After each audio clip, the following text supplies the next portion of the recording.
There are three different types of police corruption. The first type of corruption is rotten apples and rotten pockets.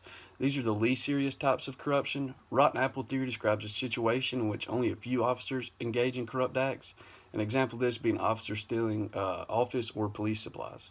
Rotten pocket exists when several corrupt officers cooperate together. An example of this would be a group of narcotics officers stealing money or drugs during a narcotics raid. The second type is pervasive unorganized corruption. This is corruption that has a higher degree of intensity because it has a majority of personnel who are corrupt but have little relationship to one another. An example of this may be officers taking bribes for not issuing traffic tickets, but the officers are not actively cooperating with one another. The last type is pervasive organized corruption. This is the most serious form of corruption that exists at an organized level that penetrates the higher levels of the department.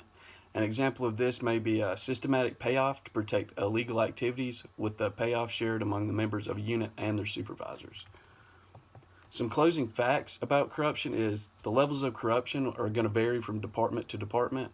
Measuring levels of corruption is very difficult. By definition, it is a covert crime. There's little reliable data on the extent of police corruption, and typically there's no victim to complain when it comes to this type of corruption.